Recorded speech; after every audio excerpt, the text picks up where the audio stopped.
Hello, hello, hello, everyone. Welcome to another episode of Hayden's Happy Hour. Please, for my sake and yours, I need the subscribers. I need the likes. I'm gonna be a little hoe for them. Please go to my YouTube channel, Hayden's Happy Hour. Like, subscribe. We got our second video episode coming up with a very fascinating guest, my friend, author, marketer, just general Renaissance man. It's Jackson Dicker. Welcome to the show. Thanks for having me, man. You're too kind. I'm not too kind. You're just too humble. Nah. So, on this show, we like to talk about philosophy and art. And so, last episode, I was joined by a philosophy TikToker. And so, I wanted to shift gears and kind of focus more on the creative side of things and talk about the process of writing. Because Jackson and I think we both consider ourselves writers, wouldn't you say? Yeah, absolutely. It's like I hate calling myself a writer to an extent because it just sounds so like, oh, yes, I am a writer. Um, Yeah. so it's like I hate saying it, but I feel like that's part of being a writer is figuring out at what point you're comfortable calling yourself that. Like, you know what I mean? Like coming to terms with it. Because in a lot of ways it's like, well, I don't have anything published yet, so am I a writer? Yeah, that's funny that you talk about when you kind of make that demarcation of I am a writer. It's because the thing I was thinking about is something James Baldwin always said. He said being an artist of any kind takes courage because you're subjecting yourself to not being taken seriously. Yeah, absolutely. And so have you struggled with when you tell people you're a writer or that you want to be a writer, have you heard people, give you the kind of regular speech about that not being a practical decision? Oh yeah, and I've even gotten people tell me like, oh, you're writing fiction? You're not gonna make any money writing fiction. You'd make a lot more money writing nonfiction. I'm like, what was the last nonfiction book you picked up and read? Like, what? It maybe kind of changed the way I saw this particular person because it was like, what kind of life are you living if you enjoy nonfiction more than fiction? I mean, I'll read nonfiction if it's really something I'm interested in. But Sure. the last time I went to Barnes and Noble and bought a nonfiction book was never. That's what I'm saying. It's like if it's something you like really enjoy Yeah. and everything, Yeah. or like about a person or something, Hmm. but no, I couldn't just pick up like a history book and start reading it and be like, oh, this hits so much better than like, Lord of the Rings. Like, God, Well, how ridiculous. is this guy you're talking to like 70 years old and only reads like Bill O'Reilly killing Lincoln and David McCullough's presidential biographies? Like, is that his entire library? Unfortunately, he was our age, so Wow, that surprises me. I know it's wild. Wow. I mean, so talk about this is a world I'm not familiar with. So I wanted to talk to you about like the fiction writing world because I'm in kind of the philosophy world. So it's more of a matter of publishing is more of an academic affair because you have journals and things like that. A lot of philosophers contribute to newspapers and magazines, but we don't really write in the same publishing world as you do. So give me a little taste of what the fiction publishing world's like. So it's tough to break into, and the way it's designed, I think, is grossly out of date and just desperately needs an overhaul. And so a lot of people are saying that the ebooks and everything online was going to be kind of the downfall of traditional publishing. And I mean, traditional publishing is still hanging in there, but self-publishing and ebooks and all that's it's becoming more and more viable every day. But kind of the way it goes is you write something and then you try to get it published. And so it depends on whatever you've written. Like, I don't like writing short stories as much. I'd just Right. rather spend my time writing longer form, like novels and stuff like that. And a lot of really excellent writers will encourage you to start with short stories, which I think is a good idea to kind of get the general base understanding and grasp what it is to have an entire narrative arc. Like in one, if you can do it in 10 pages, then you can probably do it in 200 with a little practice. It's like And so walk even before in, you run, kind of that right. kind of mentality. Yeah. And so even in college, I took an intro to creative writing class, and we started with short stories, and then we went to, and then like the next class in the sequence was like the whole class was how to write the beginning of your novel. Okay.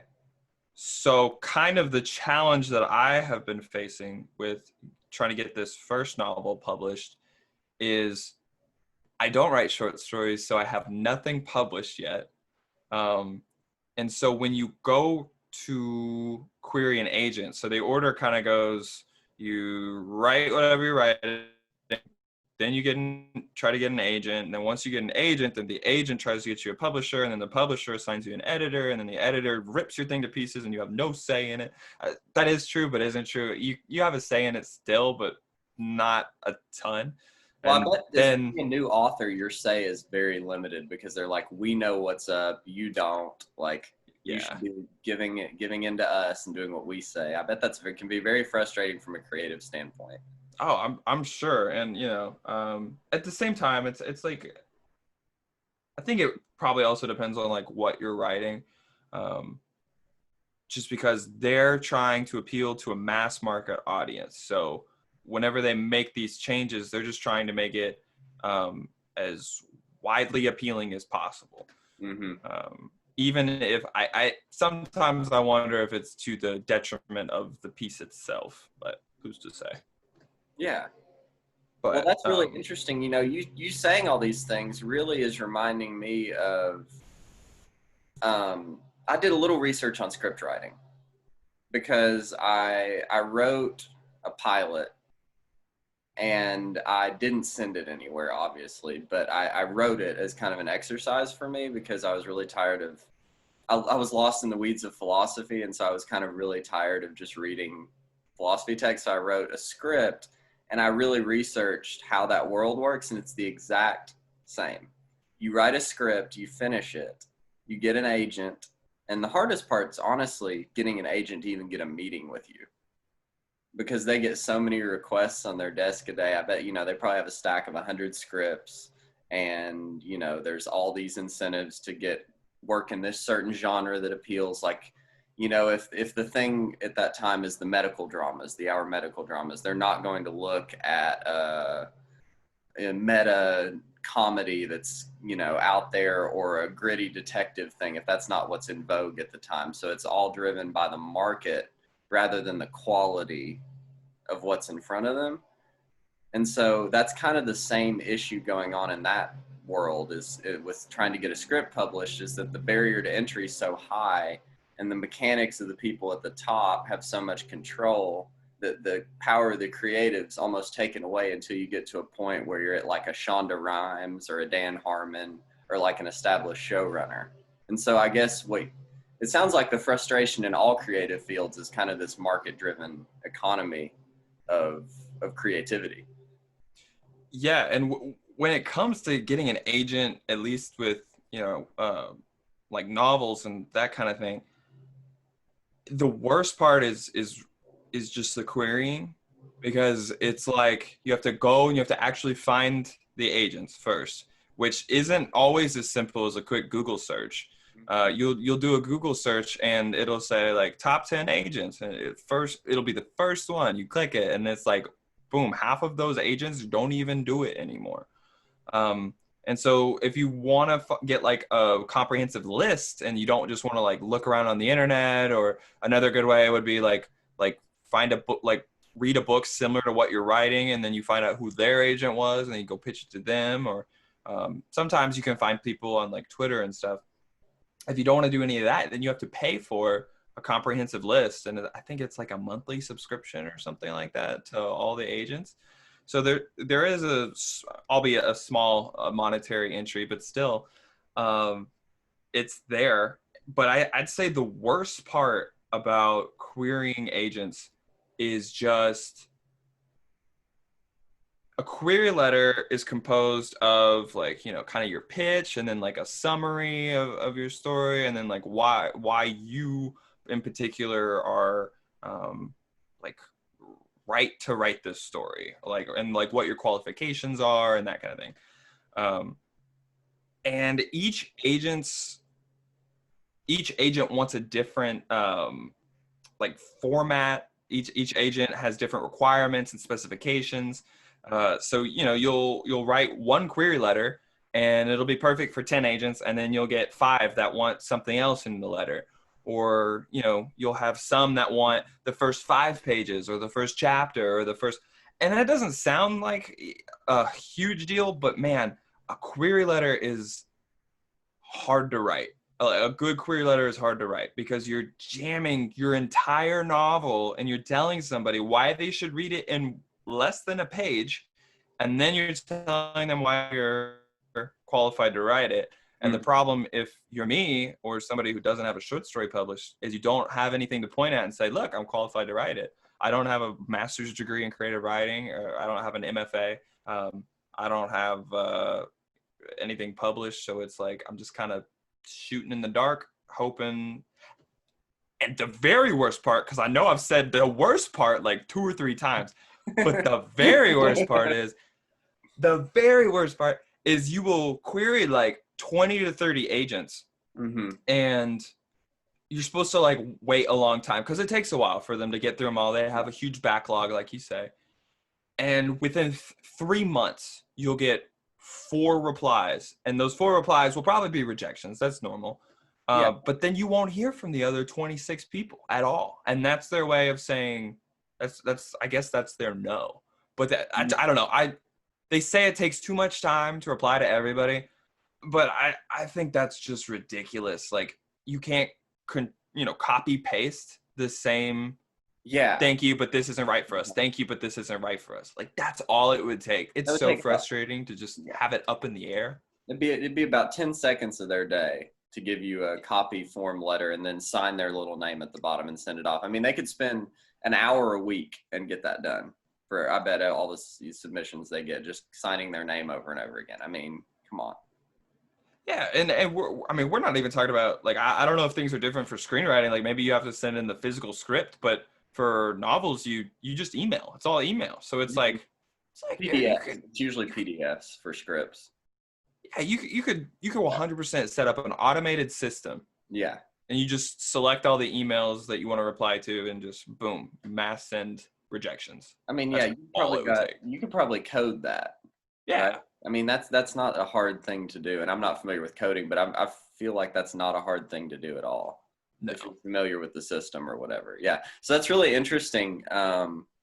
This idea of mass appeal, because I have a different philosophy when it comes to creativity. Like, I don't think any author now, with the exception of someone like a James Patterson or a John Grisham or someone like that, I feel like about 80%. And now, granted, these people don't take up most of the market because, as we know, people like Stephen King and James Patterson, a lot of people just buy their books every year and those are the books they read. But I feel like a lot of authors make their bread and their living on appealing to a niche. Yeah, I'd say that's probably true. Or yeah, you get like one hit, and then people, once you get one hit, people will start reading your other stuff. Perfect example of that, Gillian Flynn with Gone Girl, right? Right. I mean, she was completely unknown, has this massive hit, and now everyone reads everything she comes out with. And she kind of writes in the same lane, but it's a very niche thing. If you don't like that thing, you're not going to read her books. Sure, but I had a professor in college say, like, if you had like all you need is like a couple of people who will buy every single thing that you put out. Like, you don't need that many. Like, there's millions of people in the world. So if you had less than 1,000, if you had 1,000 people and they all bought every single book that you came out with, it's like, dude, I mean, that'd be fantastic. That'd be amazing. Yeah. Like, just then and there. And kind of what he's kind of the marketing term for something like that is, we call them sneezers. It's like people who like find something and then they love it so much and then they like consume it and they talk about it and they want to share it. So all you need is like those first couple like diehard fans. Mm-hmm. Yeah, and that's kind of the same thing. It's interesting, philosophy started the same way. A guy would get up on a podium and he'd get 3 or 4 people to be like, this guy's a genius. He knows exactly what we're talking about. And then pretty soon he'd have a little cult of followers. And so if you think about it, like when you're being a creative, that's kind of what you're doing. You need to get like 3 or 4 people to be like, this guy's a genius. Oh my God. And then you get more people on and then more people. And then you get what we call a following, right? So it's kind of interesting that those things, marketing's always been the same, just different forms of it. Yeah, absolutely. Absolutely. It's just evolved as the technology's evolved. Exactly. We don't have to stand on a podium in Athens anymore. We can just get on the internet. Or we could dress up in a chicken costume and wave a cardboard sign around. Exactly. Or, now you can just make TikToks and everyone blows up. There you go. So we were talking before we started about doing things outside of your major. So Jackson and I graduated the same time from University of Tennessee, and we both, and I use my degree as a supplemental income, but I don't want to do what I majored in. And that's something we both have in common. So talk a little bit about your job with Campfire Technologies and kind of going outside what people call the lane you went in college. Yeah, so at Campfire, I handle all the marketing. I'm kind of a one-man band when it comes to the marketing side of things. I do the marketing, I do advertising. So it's interesting because I majored in kinesiology in college and, learned about muscles and stuff like that. I didn't learn about business, but I think something I said to Hayden before we started is more and more I realize in a lot of ways, business is kind of, you learn what you need to know, but fundamentally it comes down to, I think, like common sense, good decision making, that kind of thing. Yeah. And so Which is these like, skills, so initially, how did you gain the skills to be able to do digital marketing? Because I'm assuming most of it's digital. yeah, no, we operate basically primarily digital. In fact, the couple of times that we've got like branched out past digital and gone to like stuff like conferences and stuff like that, that they don't produce the same ROI and they're not as measurable as digital campaigns are. So we kind of just stick with digital for the most part nowadays. What was the other part of that question? I totally missed it. I forgot it. How did you gain the skills to do the digital marketing to begin with?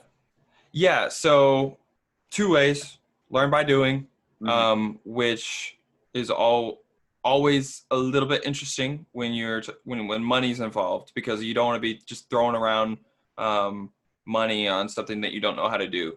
So if I don't know how to do something, I will go and I will learn extensively about it. There's so many resources online for just business and digital marketing. So many resources, so many resources. And in fact, Google, Facebook, they all have free courses you can take to get certified on ads and stuff like that. I don't think those courses are right for anybody who's kind of already gotten their feet wet doing advertising. But Yeah. if you're somebody who has no idea how digital marketing works, what it's all about, how to run a campaign, any of that, then I think both of those resources would be a good way to start. So you said But Facebook, and what was the other one? Google? Google, Okay. yeah, yeah. So interesting enough, have you ever used the analytics tab for celebrity Google searches? I find it fascinating. I use Google Analytics for like our stuff, but I've never looked at it for So you celebrity. can look at, so every time a celebrity gets canceled, I'll go on Google and you just see this giant spike in Google searches from people who have no idea who this person is and they just know they got canceled. So like I remember a couple weeks ago, you remember the Chris D'Elia controversy with I the think I might girl? have missed that one. Okay, so he was texting girls that were like 17, 18, being very creepy after shows, and he got in trouble, right? Rightly so. and he got, raked over the coals for it. But he's a comedian, and so all these people that had no idea who he was, you just see like Chris D'Elia be the #1 trending topic for like a week, and then it drops off completely. But they Google, if you go in their analytics tab, you can type in any entry, and it'll show you the chart for how many times people have Googled them. So Oh, cool. it's really interesting if you're but the way I learned about it is on a podcast. These two comedians were debating on who was more popular, and they went to Google Analytics to decide. To settle the He score. That's settled the funny. score. He's like, let's look at the data. That's hilarious. So I was like, I'm obsessed with doing this now. So that's my latest obsession. Just like, I wonder how popular this actually is. Yeah. That's funny. So I wanted to ask you something. If you're not comfortable talking about it, just let me know. But we had a conversation one time about how people kind of fetishize ADHD. Yeah. And how, in a creative way, it can be utilized because people will, take Adderall when they don't have symptoms of ADHD to kind of funnel studying in college. Like it's very common practice. And so I guess I wanted you to give like the reality check on that and kind of tell people what it's actually like and how it can help and hurt your creative process, if you're comfortable with that. Yeah. So, throughout college, I knew people who would abuse stuff like Adderall and other stimulants to stay awake and study, or I even knew people who used it to try to stay thin because, it's a stimulant. So you won't be as hungry as much and you don't need to eat as much. I actually wrote the only thing that I have published, I guess, is I wrote an article for Scribophile. I don't know which way you're supposed to say it, about ADHD. And as someone with ADHD, I'd say the main thing I can struggle with is just executive dysfunction. Knowing in my head, like, okay, and that's the craziest part. You'll want to start. You'll want to sit down and do something. I want to be a writer. I want to be published. I've, written the first novel. I'm working on the next one. And still, the thing that I'll struggle with is sitting down and initiating a task. And it's crazy because I don't know how I don't know like the best way to communicate like to someone who doesn't have ADHD what that's like, because it looks like laziness if I had to guess. Whereas like anybody who knows me at all is, lazy is not a word that would pop into their head when we're talking about me. It's like I agree with that completely. I mean, you're one of the most driven, like you want to get your hands wet in like a bunch of different areas. You're always got to hustle. Like, yeah, that's what I'm saying. It's like, I'm not trying to hype myself up, but it's like I always have a hustle. I've had a hustle since I was like 13. Yeah. And I've always been trying to do something and move forward and progress. So it's like you can never call me lazy. And yet I'll have times where it's like it's so hard to sit down and begin or go from one task to another, because there's a whole spectrum to ADHD symptoms that people don't always associate with ADHD, because you think of ADHD and you think of the hyperactive kid who can't sit still. The guy twitching his leg or whatever, that you can't sit in a desk. Like that's the stereotype, I guess. Right. And it's getting better, I think, over time, because they took ADD and ADHD and they kind of just put it together. ADD isn't a thing anymore. It's just one spectrum. So I think things are getting better in that way. But working creatively and the difference between when I take my medicine and when I don't, because I'm not always good and I don't always take it because it's not fun to take. I've tried a bunch of different medicines and I've finally found something that works the best for me, but it's still got a lot of terrible side effects. It'll make my stomach upset. It'll excessive sweating, excessive thirst. It'll like give me headaches and stuff. I mean, it's not fun. But the difference for me is night and day. When I don't take it, it's like there's a fog or a veil, and the longer I go without taking it, the less I notice the fog and the veil, and the more I kind of get used to like working with it or get used to being a little less productive. Yeah. Versus if I take it like I'll take it every weekday and then take a break on the weekends. But the difference is crazy because I'll take it and it's like that fog, that veil is lifted, and I like it, everything's clearer, and I can just work. I can think better. I mean, it really is huge. It's huge for me, and it makes me wonder. It's like, dude, is this how neurotypical people just function all the time? This is crazy. I'll tell you no. 'Cause I think that one of the problems with ADHD is that the symptoms are often, like you said, symptoms that neurotypical people, their decision making, if someone makes a bad decision with procrastination at work, it looks similar to someone with ADHD, but except they're not suffering from executive dysfunction. They're just making the decision not to do something. If that makes any sense. Like it's not. Yeah.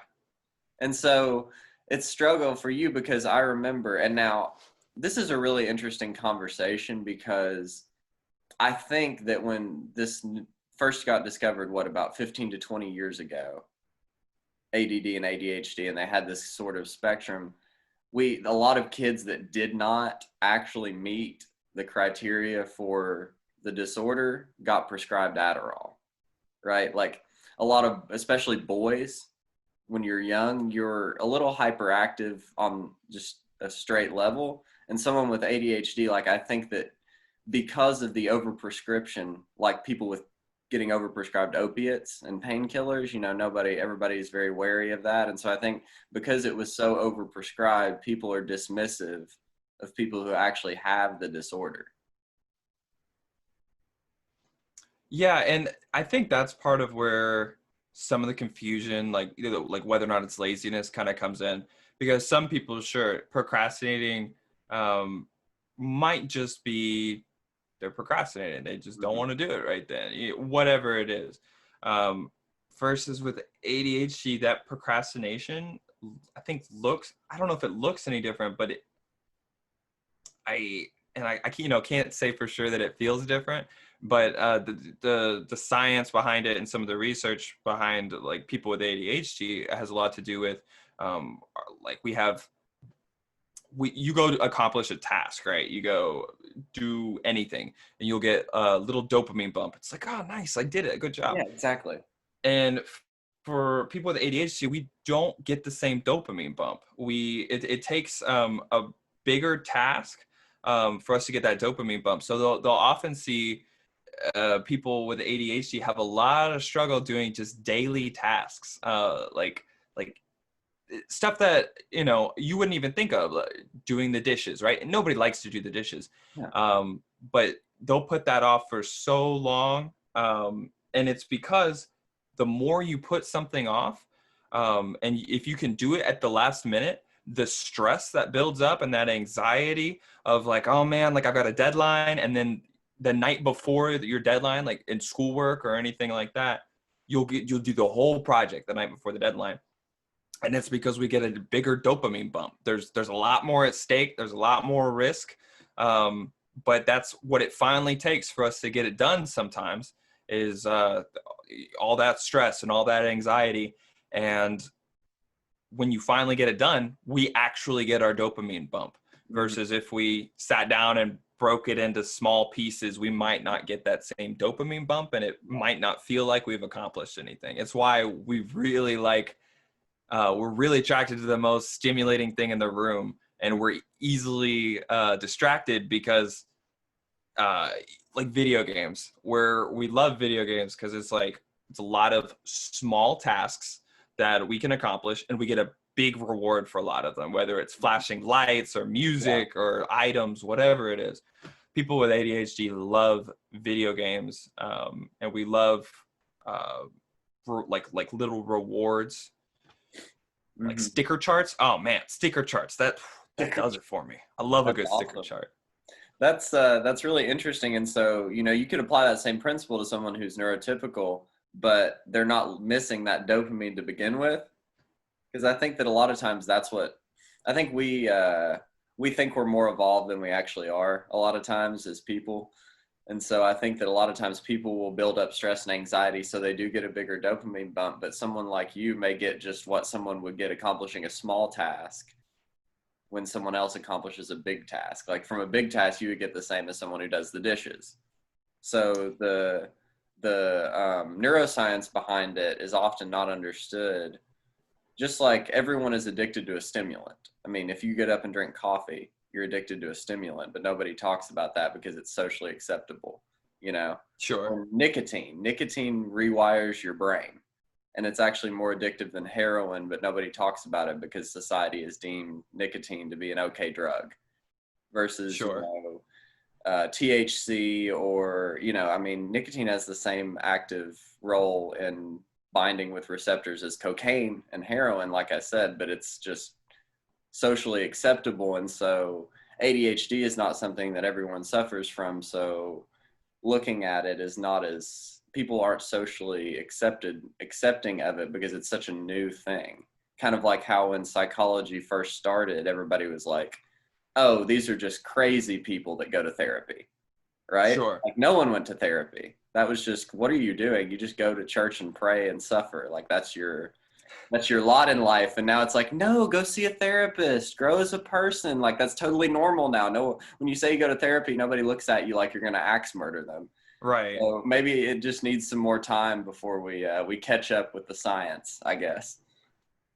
Yeah, and in the meantime, I think a lot of people with ADHD, we've like kind of found our own, like we all have our own like little coping mechanisms and our own ways of and our own like roadblocks, I think, depending on what you're working in, to be aware of. Like I think the biggest pitfall for somebody with ADHD who wants to be a writer, I think, is actually talking about your work before you're ready to talk about it. Talking about your ideas, talking about how cool of a novel you're going to write with your friends. And then your friends, they go, oh my gosh, that's so cool, you're writing a novel, or oh my gosh, that's so cool, I love that idea, whatever it is. And of course they don't mean any harm by it. They're trying to be supportive friends. But the problem is, if you're not aware of it, all you'll ever do is talk about your idea, and you'll talk about, because you're teaching your brain to crave the cheap brain chemicals, the dopamine bump that you get from the positive assurances of your friends and the reinforcement that you get when they're like, oh, that's so cool, that's a great idea, yeah, you should do that. And then you sit down and you'll never write anything. Versus if you don't talk about your idea in your infancy, and not in your infancy, while it's in its infancy, if you wait until it's more fleshed out, you'll teach your brain to crave the earned brain chemicals, not just the cheap ones where your friends say, oh, that's so cool, but the ones that you earn when you sit down and you write 1,000 words a day, or you sit down and you finish, whatever it is. If you can sit down and write those 1,000 words a day instead of, or not even 1,000, because I know that's a lot for some people and everybody has different amounts of time. If you can sit down and write 250 words a day, I mean, how many months? That's probably like 4 or 5 months. That's a novel. Yeah, and I mean, people don't think anybody about it on that scale. If you write a long paragraph, you can have a novel in 6 months. People don't think about it like that. Yeah. No, if you write a page a day, a novel in a year. Yeah, I mean, and the other thing about it is I do the same thing, because that is one of my biggest sins in the world, is as soon as I get an idea, I feel like I have to get it out there. And so here's a perfect example. I remember about 3 years ago when the Me Too movement started, I said, I'm going to write and I came to my best friend about it because I wanted him to help me. I was like, I want to write a script where this girl goes to bars and she pretends to be inebriated and she gets nice guys, right? I wanted the whole thing to be about taking down the nice guy myth, because a lot of, guys, they were like, oh, I'm going to be nice to you, so now I'm entitled to sex. I wanted to like explore that in a movie. And so I wanted this woman who had a lot of trauma in her past to like go out to bars, get these nice guys to take her home, and then they try to take advantage of her, and she ends up killing them. Nice. And so it was going to be like a serial killer revenge flick for the Me Yeah. Too movement, and I came up with it. And then I was like, I got to write this script. I wrote about 30 pages. I got that dopamine bump from working with my friend a couple of times, and I just never did anything else about it. Come to find out, last year I see a preview for a movie, and it's that exact plot, Oh man. like that exact plot with that exact thing, and it came out. It was supposed to come out this summer, but obviously COVID messed that up, so I think they delayed it. But I was like, that would probably never happen, but if I had followed through on that idea, I could have submitted it to a studio, and perhaps they would have, like, said, oh, we like this idea, here's some money so we can get people that are more qualified to write it, or I could have, had some kind of claim to the idea if I'd followed through on it, rather than just, like you said, going after that cheap thrill of like, oh, here's this good idea, but I'm not going to execute it. Right. Yeah, I think it's because I don't think it's something a lot of people think about when they first start writing. Because I love talking about writing. I just love talking about writing in general. Mm-hmm. But I think it makes it easier once you're aware of it. And there is a difference between talking to your friends when you're stuck or you have writer's block and you're like, what's gonna happen next? As long as that conversation is productive and not just reaffirmations, then I think it's a good conversation, because I love talking about writing, and I if I'm stuck, I love talking about the ideas, because most of the time I don't even need an idea from the other person. I just need somebody to sit there and kind of talk to and get me to ask me a couple questions back about what's going on or about a character, and then I'll figure it out. I'll be like, oh my gosh, you're a genius. This is where I wanted to go with that. Yeah, exactly. Yeah. That's interesting, but like you said, it's I can't remember who said it, but they were talking about ideas, and you should look at them as like your precious gems. Oh, it was a friend of mine that used to be a priest. He was like, and he was relating it to theology. He was like, when I get a revelation or whatever in my study, I don't share it. He was like, sometimes I'll go 10 years without sharing something that I feel like was a revelation or whatever. And, not coming from a religious context here, but a creative context, it's like, I couldn't imagine like holding on to something for a decade before I do anything with it. And it's like, but you should really count your ideas as precious. So I wanted to like talk to you about the muse. Is that something you have a relationship with as a fiction writer? I'd say not as much. When it comes to ideas, or do you mean like in terms of ideas, or in terms of just like writing, or? So a lot of creatives have this sort of spiritual relationship with their creativity. Like if you've read, you sent me a PDF of Stephen King's On Writing. Mm-hmm. He kind of has this relationship with his inspiration.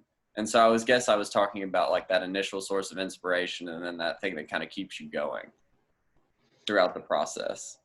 I'd say the thing that keeps me going is just, I would love, because a huge turning point for me in college was the day that I realized I would so much rather hold my book in my hand than ever hold a piece of paper that says I am a doctor in my hand. Like, this was so much more valuable to me, just holding that book.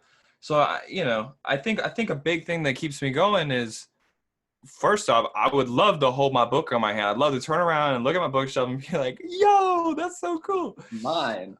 Yeah. But not only that, I want to put my story out in the world, and I want people to enjoy it. For me, it's because it all comes from a place of love. Because I don't really ever expect to make $1 million writing, stories, or expect to make a living, you know what I mean? But I do it because I like it. And one day I'd like for people to enjoy what I've written, even if it's free, or even if I'm dead, then it's like, if people were like, yo, this guy could write, like, this is good, then that's good enough for me. Because as long as one person enjoys, I make their day better, or, get a laugh out of somebody, then I'm happy. And see, that's where creativity should come from, in my opinion, too. Because if we, and I was talking about kind of people have a spiritual relationship with their writing. Love, like spirituality. A lot of times, I think if it's not rooted in love, it's empty and vapid, and which is why I think so many people in our generation, not to get too philosophical, but it's kind of my tendency. I think that's why so many people our age are turning away from traditional religions like Christianity, Islam, or Hinduism, and even Buddhism in some contexts, is because once you see through the veneer of doctrine and dogma and all of these things that go along with that label, you realize that what's underneath it and what all of these spiritual teachers are saying is love, is what's universal and what's important. And so when you get that in your creativity, I think that means that it's stemming from a good place. And however you feel about your relationship with the universe, I'll call it, because that's the most all-encompassing term. I think if your creativity can be rooted in that universal truth of that love is the best motivator and the best general thing to strive towards, then I think you're in the right place. Yeah, I agree with that wholeheartedly. I think it's all about love at the end of the day. Yeah. Why overcomplicate it, right? Yeah, no, that's it. Yeah, exactly. So, do you mind talking a little bit about your first novel that you're trying to get published? I'd love to hear about it, whatever you're comfortable sharing. Yeah. So, God, I hate talking about my novel because it's like, and it's something that I need to get better at talking about. Just because whenever I say it out loud, it sounds so stupid. And so my, excuse me, my first novel is about a bunch of kids at Boy Scout camp. Okay. They're all 15, or well, most of them are 15. And so they go to this, I say Boy Scout camp. It's Boy Scout camp, but they're adventure rangers. And so they go to this camp, and they just start getting into a whole lot of trouble. The goal of the story, that on paper, like that's in front of you, is at the end of the week they want to earn the golden plunger. It's like the reward that the camp gives out for like passing different like tests or being on good behavior or whatever it is.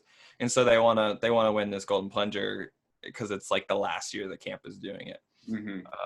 So along the way, they have kind of some personal issues that are going on. A lot of them don't have like the best lives at home, and so camp is kind of an escape. So somebody gets in trouble, and they try to help them out of it, and then it leads to all of them getting in trouble and the threat of just about all of them being kicked out of camp. So it's kind of them. They're trying not to get kicked out of camp. They're trying to stay out of trouble and earn the golden plunger, but none of it goes well. Well. So it's very supposed to be a very funny novel.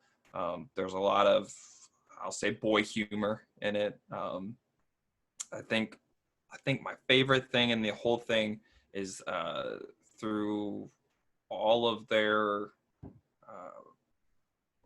misadventures, they have to catch a buck.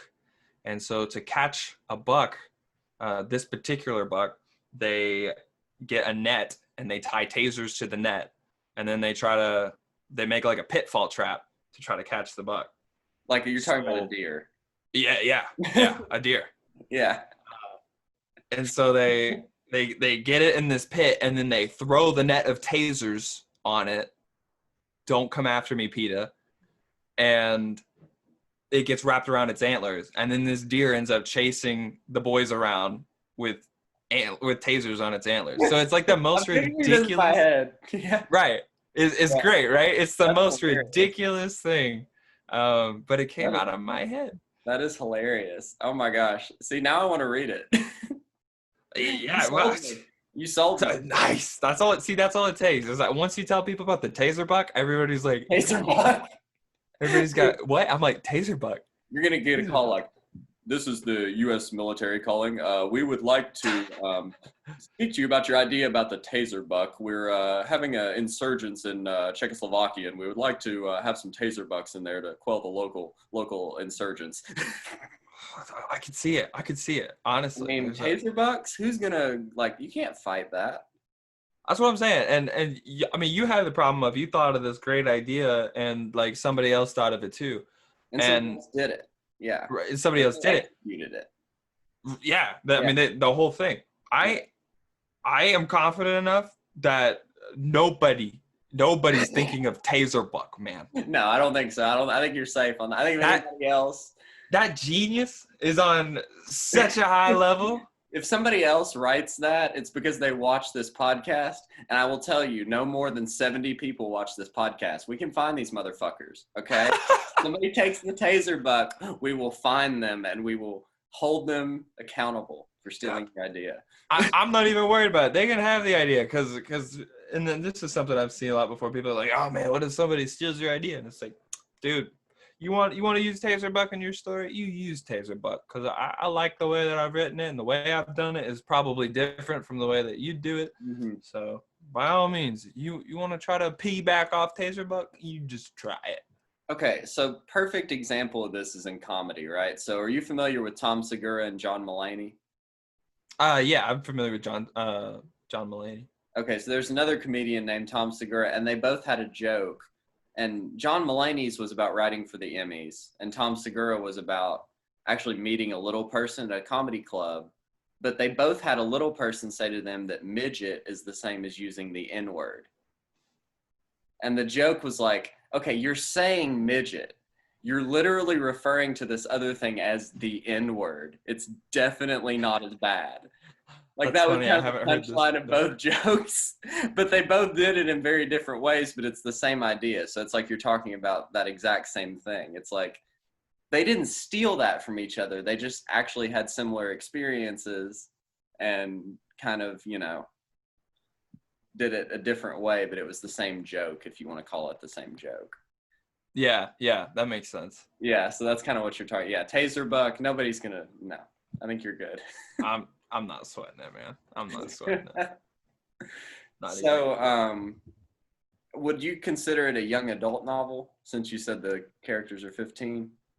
I call it young adult because I think the biggest thing that people always ask me when they're done reading it, or like my creative writing class asked me, they're like, what is the demographic for this? Like, what age group are you writing for? And I was like, well, did you laugh? And I was talking to a 26-year-old woman in the class, and she was like, oh yeah. She's like, it was hilarious. She's like, don't get me wrong. I was like, there you have it. I was like, I guess it's young adult to whoever else has a immature boy sense of humor. I say boy humor, and really what I mean by that is it's got a good bit of scatological humor in it, but like everyone likes that. I mean, look at all the famous comedians. Everybody likes that. That's not a kid thing. I started watching American Vandal this past week. Oh my gosh. I love it. Dude, that first season is so good. I live for it. It's great because it's like that's one thing I've had trouble with the first novel is I don't know if a traditional publisher is ever going to want it, and that's why I want to be traditionally published, but the more and more I look at it, the more I'm like, there is no way a traditional publisher wants Taserbuck and all the other stuff that these kids get into. Just because there's a and if we can't start down this road because we could talk about censorship and traditional publishing all day long, I'm sure. Yeah. But it is funny because I think we do try to censor, young adult stuff more. We're afraid of what will the teenagers know? It's like, dude, the teenagers have the internet. They're okay. So here's, yeah. But oh shoot, did I lose my train of thought? Oh, but my worry about this book is I don't know if a traditional publisher is going to want it, so I may end up self-publishing. But I can think of literally 4 books, and I've looked hard. I can think of 4 comparable books to the one that I've written. 4 ones that it's like I'd say they're similar. And they're all called kind of, you know, young adult, and they're like funny, but it's fiction, but it's fiction primarily meant to be funny.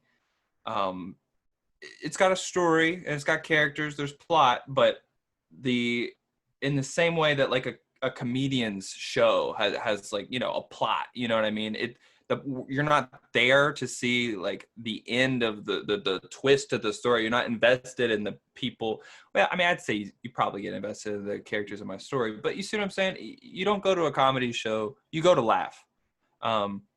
And there's not a whole lot of fiction out there where it's like, oh, you read it to laugh. Like that's Okay, so I love part of that, the and I purpose. love that approach because I feel like there's so much young adult fiction that's there for you to cry, Yeah. right? So Dude, like Fault in I Our Stars. and it deals with like horrible topics, right? Like you deal with like sexual assault, you deal with cancer, you deal with all these mature topics, but it's like sad porn almost. Yeah. Like, there's a lot of like young adult sad porn, but then like you said, there's 4 comparable novels to, and I hate to say spark joy because that's such like a Marie Kondo millennial phrase, but like what you're trying to do is like make people happy. Like you're trying to do the same thing a comedian does. You're trying to make people laugh and be happy and joyful. Like you're not trying to make them cry like John Green is, you know? And so I just think it's interesting that lane is so narrow. Yeah. When R.L. Stein wanted to start writing Goosebumps, he was like, why isn't there anything out there that's just fun to read? Like something that's just it doesn't have a deeper meaning. It doesn't have like oh, this is their take on society. No. It's just fun to read. It's entertainment. And there's not a lot of books out there, I think, where you can be like, oh, like this is just supposed to be entertainment. Like everybody wants to find the deeper meaning. And I don't think there's enough books out there where it's like, we're just reading this for fun. Like it's to be funny, to have a good time, to laugh. So I always think of Goosebumps whenever that comes up, because it's like, there's no, I mean, you can find the deeper meaning, sure, but it's about scaring, you know, giving kids goosebumps, you know? Yeah. And like and R.L. Stein's such a great example of that kind of mindset. And I think that's why people our age are moving away from reading, because there's nothing there that's just like, why wouldn't you want to have fun when you read?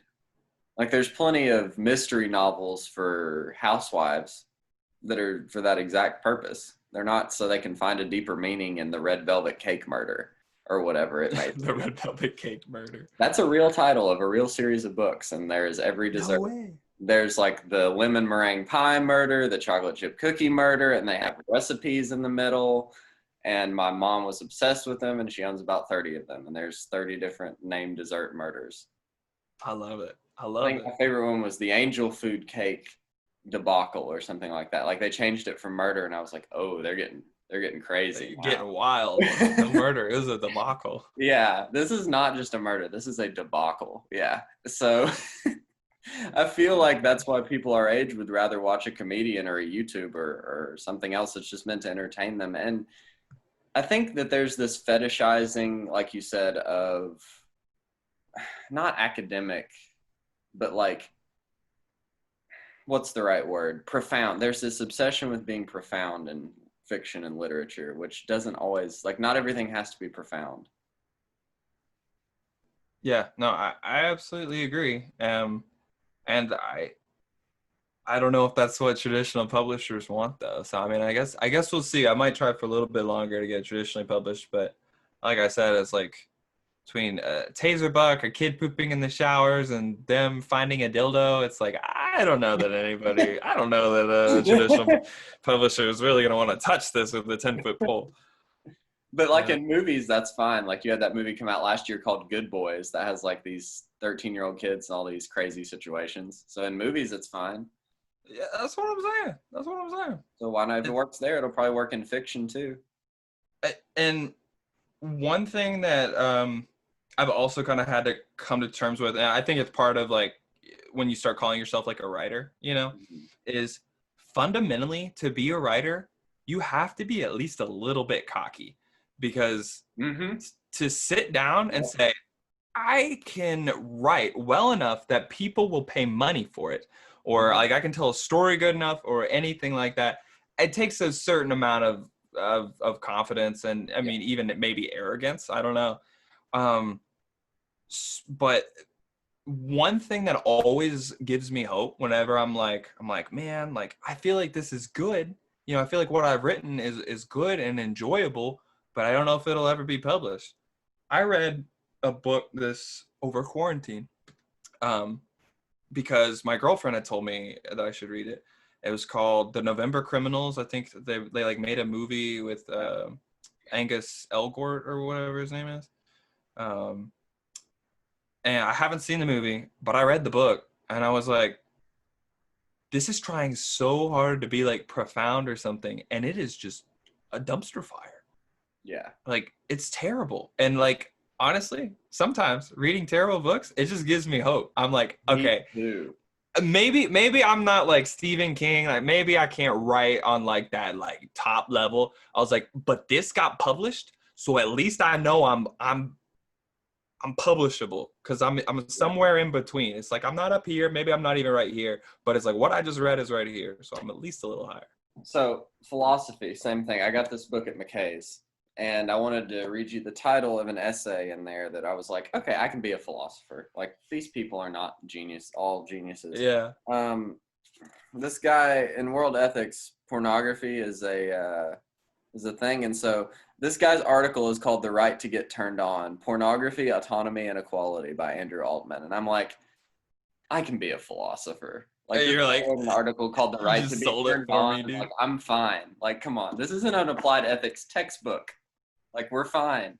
So it's like, it's like reading bad philosophy also makes me hopeful that, like, oh, I don't have to be a Sartre or an Aristotle or Alan Watts to get anywhere in this world. Like, and also philosophy is a good springboard. Once you have that MA, like you were talking about getting an MFA in creative writing, like that gives you a sort of authority. And so once I have this piece of paper that says I'm smart, then maybe people will take me more seriously, which is really stupid.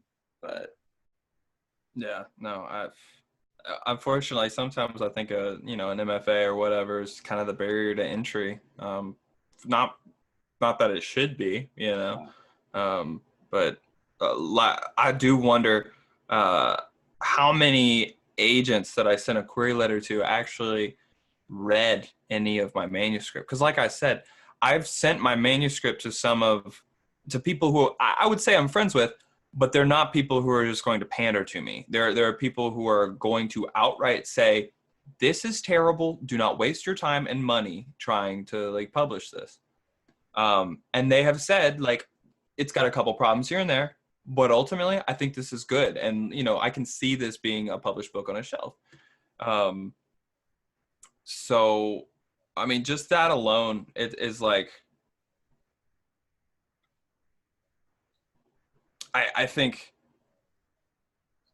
it makes me wonder if anybody ever picked up my writing, because I feel like my writing might be solid, but I wonder if these agents ever even looked at it, or if they just looked at the query letter and they were like, this guy wrote a story about Boy Scouts and they get chased by a taser buck and one of them poops in a shower.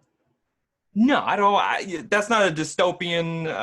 That's not the Hunger Games. It's not fantasy. Zombie. Yeah, it's not. Zombie. Yeah, so it's like, I don't know.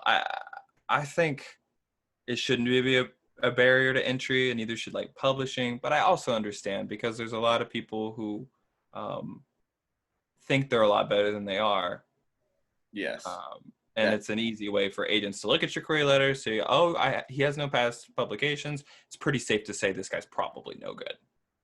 Yeah, and that's probably, and it's a double-edged sword, because in the field of personal training, the barrier to entry is way too low. So you get a lot of nut jobs out there that get people hurt or do these really bad methodologies in their training, and they only have to have a high school diploma and this certificate.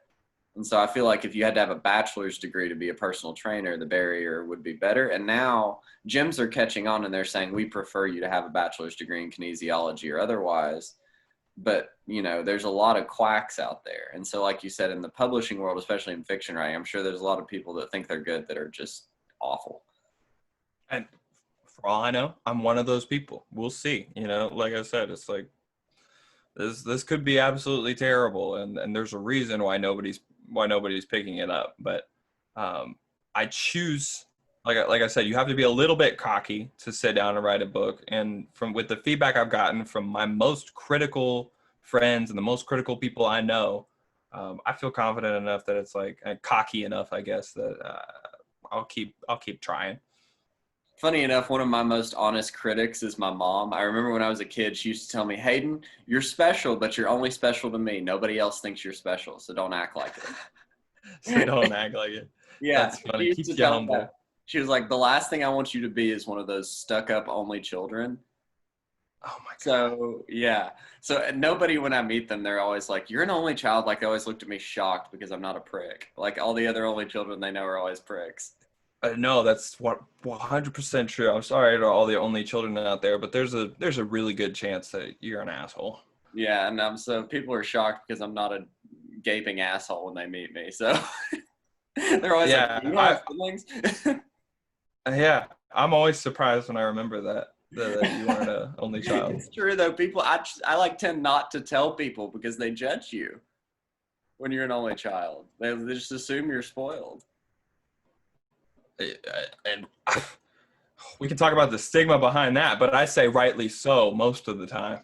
Yeah, you're right. I mean, I agree with you completely because I've met other only children that are the most entitled people on the planet. And I think, so you were talking about being cocky, right? Like, I think you're totally right on that. Like, if you want to be creative, you have to believe in yourself because literally in the creative fields, no one else believes in you until you get something done. Like, if you don't believe in yourself, you should just quit today. Like, if you don't really believe in yourself and believe you have something to say, just quit. And I mean that. Like, and that sounds harsh, but seriously, if you don't have confidence in yourself, you need to quit because you're not going to succeed. Or you figure out a way to grow that confidence, Yeah. But you need to nurture it and you need to, jump on board. Because if you can't like look at somebody and be like, I think this is worth something, then it's like in a relationship, let's if you take it outside of creativity, like if you come into a relationship, whether it be a friendship, a significant other, a family relationship, if you don't know what you're worth, you're going to get undervalued and you're going to get abused. And so like I think so many you're not going to be happy. Yeah, and like I think so many creatives like don't know what they're worth and they get taken advantage of by publishers and they get taken advantage of by people, and a lot of times they'll get underpaid for something that makes other people a lot of money. I mean, you hear about that all the time, especially in screenwriting. You hear about people that wrote this script and then they get no recognition for it. Right. And it's, it's crazy. The director that executes a vision gets all the money, or the actors that execute the vision get all the money, but the person who actually wrote it doesn't get compensated fairly, in my opinion.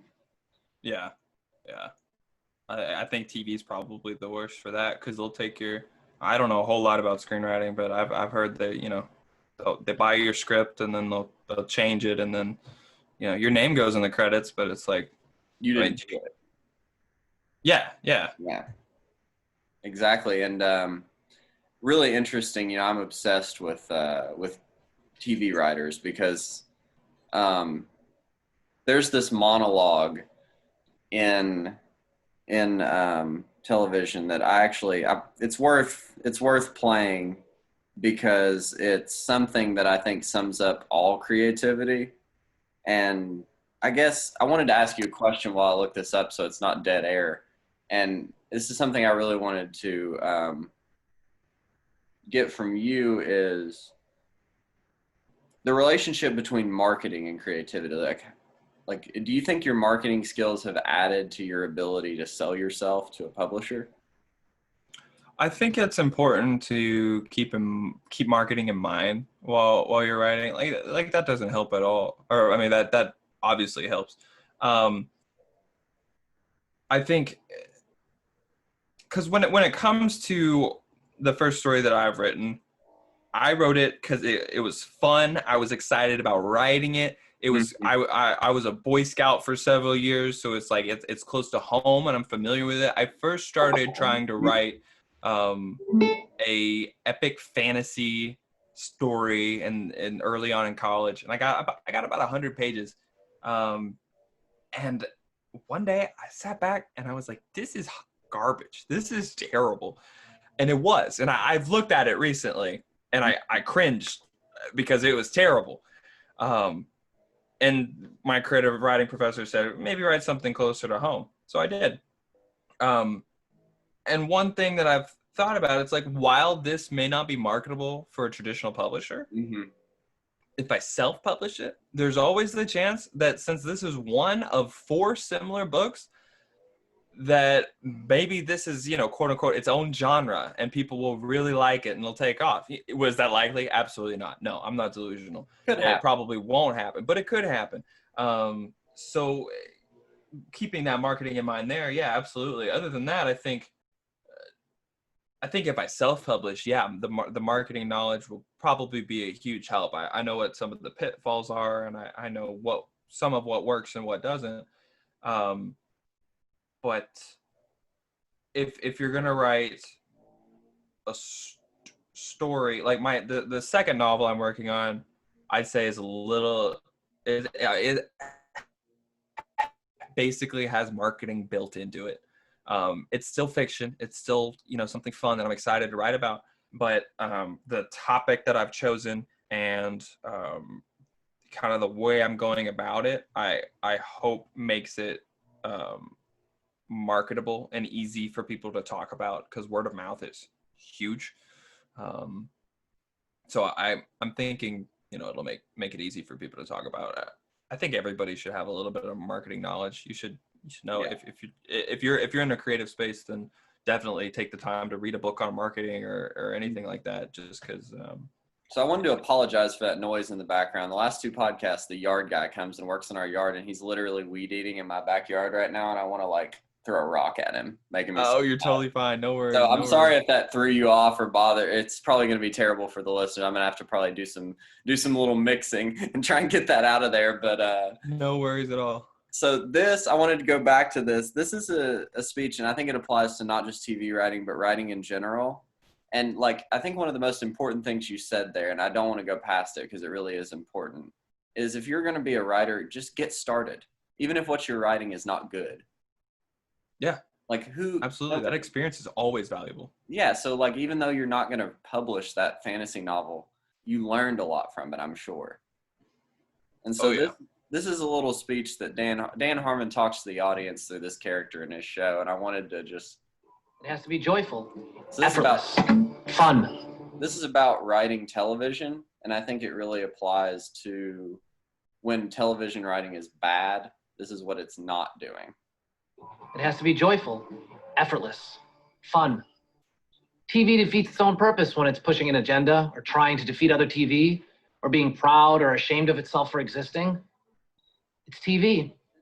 It's comfort. It's a friend you've known so well and for so long. You just let it be with you. And it needs to be okay for it to have a bad day or phone in a day. And it needs to be okay for it to get on a boat with LeVar Burton and never come back. Because eventually it all will. And so that was Childish Gambino, or Donald Glover's character on the show, got on a boat with LeVar Burton and left.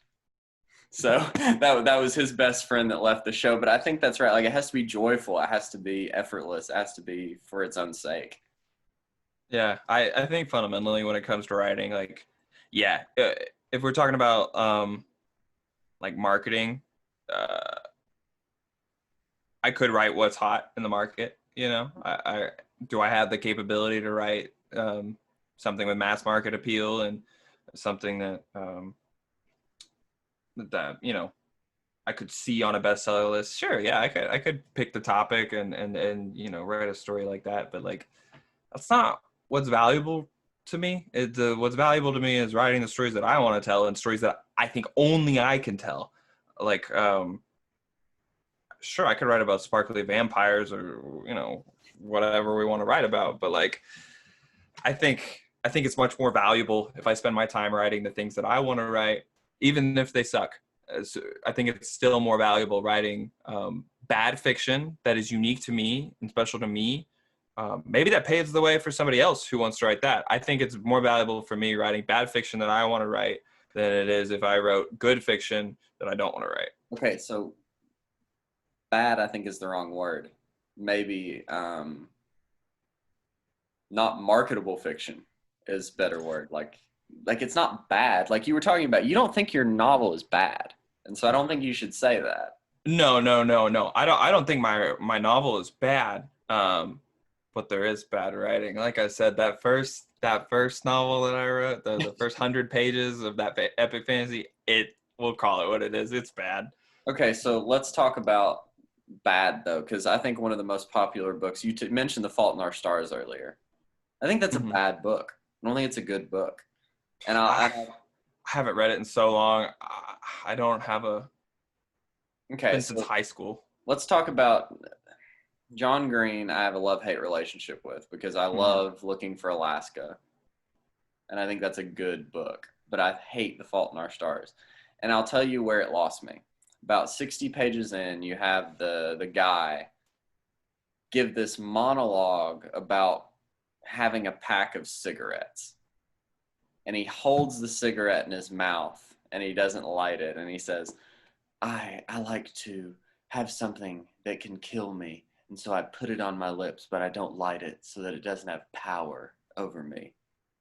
And I'm like, you pretentious fuck. Like, come on. Like, really? So you're going to say that a 15-year-old kid buys a pack of cigarettes, puts it in his mouth and never lights it because he wants to give something that has the power to kill him, like not give something the power to kill him, and he because he has cancer. Like, first of all, that's not realistic, and so it's a bad choice in my opinion. And now, by realistic, I do not mean rooted in reality. I mean something that a character would actually do.